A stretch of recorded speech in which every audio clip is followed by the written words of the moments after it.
হাজী সেলিমের এই ভিডিও দেখে মনে করেন না যে হাজী সেলিম একজন নিরীহ মানুষ। এই হাজী সেলিম কতটা অপকর্ম করেছে সেটা যদি আপনারা দেখেন তাহলে আপনাদের গা শিউরে উঠবে। দর্শক, এই হাজী সেলিম কতটা অপকর্ম করেছে এই বিষয় নিয়ে একজন আইনজীবী এবং একটি ডকুমেন্টারি ভিডিও আমি আপনাদেরকে দেখাবো। তাই দর্শক, ভিডিওটা সম্পূর্ণ দেখবেন এবং বেশি বেশি শেয়ার করে অন্যকে দেখার সুযোগ করে দিবেন। দর্শক, উকিলের কথা শোনার আগে চলুন আমরা দেখে আসি সেই ডকুমেন্টারি ভিডিওটি। বিভিন্ন সময় ক্ষমতাসীনদের আশ্রয় প্রশ্রয়কে কাজে লাগিয়ে পুরান ঢাকার সোয়ারিঘাটের পান দোকানের ব্যবসায়ী থেকে হাজী মোহাম্মদ সেলিম হয়ে উঠেছেন মদিনা গ্রুপের মালিক। গত ৩ দশকে দেশের বড় ২ রাজনৈতিক দল আওয়ামী লীগ ও বিএনপির রাজনৈতিক পৃষ্ঠপোষকতা ও পেশশক্তি প্রয়োগের মাধ্যমে তার ব্যবসায়িক উত্থান ও সমৃদ্ধি ঘটেছে। জানা গেছে, স্বাধীনতার আগে হাজী সেলিমের বাবা চান মিয়া ছিলেন সোয়ারিঘাটের পান বিক্রেতা। পিতার সঙ্গে পান বিক্রির মধ্য দিয়ে ব্যবসার জগতে পা রাখেন ঢাকা ৭ আসনের এই সংসদ সদস্য। স্বাধীনতার পরও পান বিক্রি করে এই সংসার চলত পুরান ঢাকার এই পরিবারের। হঠাৎ 7 আপ হাজী সেলিম পরিবারের ভাগ্যের চাকা ঘুরিয়ে দেয়। 7 আপের এজেন্সির আড়ালে নকল কোমল পানীয় বিক্রির অভিযোগ ছিল তাদের বিরুদ্ধে। এই অভিযোগে সে সময় আটক হন মোহাম্মদ সেলিম, তার বাবা চান মিয়া ও বড় ভাই কায়েস মিয়া। জেল থেকে ছাড়া পেয়ে 1978-79 সালের দিকে মদিনা ট্রেডিং কর্পোরেশন নামে সিমেন্টের ব্যবসায় নামেন মোহাম্মদ সেলিম। শুরুর দিকে বাদামতলী থেকে জমাট বাঁধা সিমেন্ট এনে তা ক্র্যাশ করে বিক্রি করত। পরে নিজেই রাজধানীর কামরাঙ্গীর চরে সিমেন্ট কারখানা খুলেন। সে সময় সিমেন্টের সঙ্গে বালি ও মাটি মিশিয়ে বাজারজাত করার অভিযোগ ওঠে মদিনা ট্রেডিং কর্পোরেশনের বিরুদ্ধে। এসবের মধ্যেই বাদামতলী এলাকায় সম্প্রসারণ করেন ফলের নতুন ব্যবসা। এর মাধ্যমে বাদামতলী, ওয়াইজঘাট, সদরঘাট এলাকায় নিয়ন্ত্রণ হাতে নেন হাজী সেলিম। স্থানীয়রা বলছেন, অন্যায় অনিয়মের পথ ধরেই হাজী সেলিমের উত্থান। সন্ত্রাস, দুর্নীতি সঙ্গে জড়িয়ে আছে তার নাম। নিজের সেই উত্থান আরও এগিয়ে নিতে রাজনীতিকে মই হিসাবে ব্যবহার করেছেন, বেছে নিয়েছেন ক্ষমতার রাজনীতি। 90 দশকে বিএনপি নেতা মীর শওকতের হাত ধরে রাজনীতিতে উত্থান হয় হাজী সেলিমের।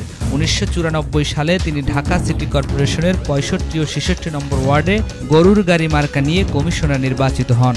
1996 সালের জাতীয় সংসদ নির্বাচনে অংশ নিতে বিএনপির মনোনয়ন চেয়েও পাননি।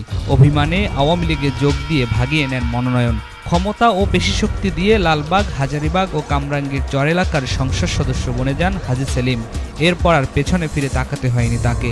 ক্ষমতার ছত্রছায়ায় ফুলে ফেপে উঠতে থাকে তার ব্যবসা ও সম্পত্তির পরিমাণ। এমপি নির্বাচিত হওয়ার পর জমি ও বাড়ি দখলের নেশা পেয়ে বসে হাজী সেলিমের। স্থানীয় বাসিন্দারা জানান, ওই সময় নিজ নিয়ন্ত্রণাধীন পাড়া মহল্লাগুলোয় পঞ্চায়েত প্রথা চালু করে বিরোধ নিষ্পত্তির নামে নামমাত্র মূল্যে জমির কাগজপত্র কিনে নিতেন। বিচারের নামে ঘরে বা দোকানে জোরপূর্বক তালা ঝুলিয়ে দিতেন। এলাকায় খেতাব পান তালা হাজী। অনুসন্ধানে জানা যায়, বুড়িগঙ্গার তীরে চাঁদনী ঘাটে ওয়াসার পানির পাম্পের জমি দখল করে সেখানে পেট্রোল পাম্প তৈরি করেন হাজী সেলিম। সোয়ারি ঘাটে নদীর তীর দখল করে গড়ে তোলেন চাঁদ সর্দার কোল্ড স্টোরেজ। নবাববাড়ি এলাকায় জগন্নাথ কলেজের ছাত্রাবাস দখল করে সেখানে গুলশানারা প্লাজা নামে বিশাল ভবন নির্মাণ করেন।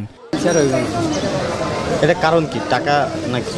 টাকা নাকি যারা বিচার করবোই করবো, হ্যাঁ এই তো করবো 2টা বাড়ি বানাই দিন। আর জেলখানায় বিএপি খাওয়ান আছে, সব কিছুই পায়। আমরা ছোটখাটো অপরাধ করে জেলখানায় গেছি, টাকা থাকলে জেলের ভিতরে সব কিছু খাইতে পাওয়া যায়, সমস্যা কি? আরমানিটোলা এলাকায় এক বৃদ্ধার সম্পত্তি দখল করে নির্মাণ করেন এমটিসি টাওয়ার।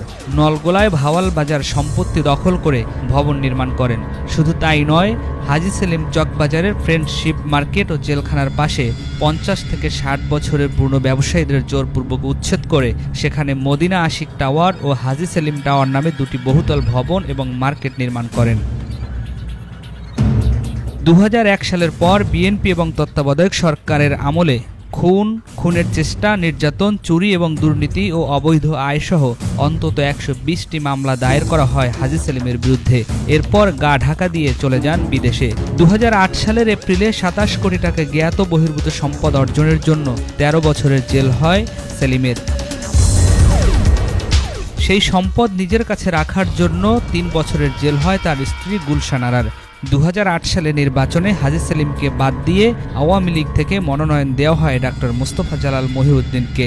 ক্ষুব্ধ হাজী সেলিম স্বতন্ত্র প্রার্থী হিসাবে নির্বাচনে অংশ নিয়ে জয়লাভ করেন। 3 মিনিটে মাননীয় স্পিকার কিছুই হয় না, ওই মহিলা নার্ভাস হয়ে যায় 3 মিনিটে। আর নারীর এত ক্ষমতায়তনে কি যে কষ্টে আছি এই দেশের মধ্যে। আপনি স্পিকার, মাননীয় প্রধানমন্ত্রী স্পিকার, বিরোধী দলের নেত্রী স্পিকার, আরেকজন রাজপথে ওই সেও নেত্রী, আমার ঘরের মধ্যে আমার ওয়াইফ, সেও কি যে জ্বালা যন্ত্রণা হচ্ছে মাননীয় স্পিকার, বলে ভাষা প্রকাশ করা যায় না। এই জাতীয় সংসদে যারা আছে এরা কিন্তু কেউ কিছু বলে না, খালি প্রশংসা করে যাচ্ছে। প্রত্যেকজন কষ্টে আছে মাননীয় স্পিকার, প্রত্যেক ব্যক্তি কষ্টে আছে মাননীয় স্পিকার।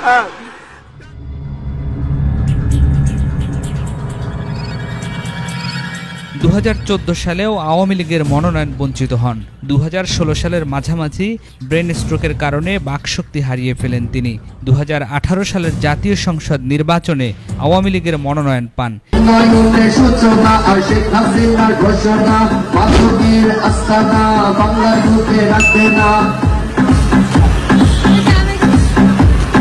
মাদকের বিরুদ্ধে অবস্থানে শেখ হাসিনার সালামে, মানিক ভাইয়ের সালামে, মানিক ভাইয়ের সালামে, লোকা মার্কায় ভোট দেন। নির্বাচনে জয়লাভ করে আগের মতোই ক্ষমতা প্রদর্শন, হাইকোর্টের নিষেধাজ্ঞা তোয়াক্কা না করে তিনি ও তার পরিবারের সদস্যরা পরিচিত ছেলে চকবাজারের শতবর্ষের বেশি কর্মকর্তা যাকে মারধর করে দিয়েছেন জেল খেলে।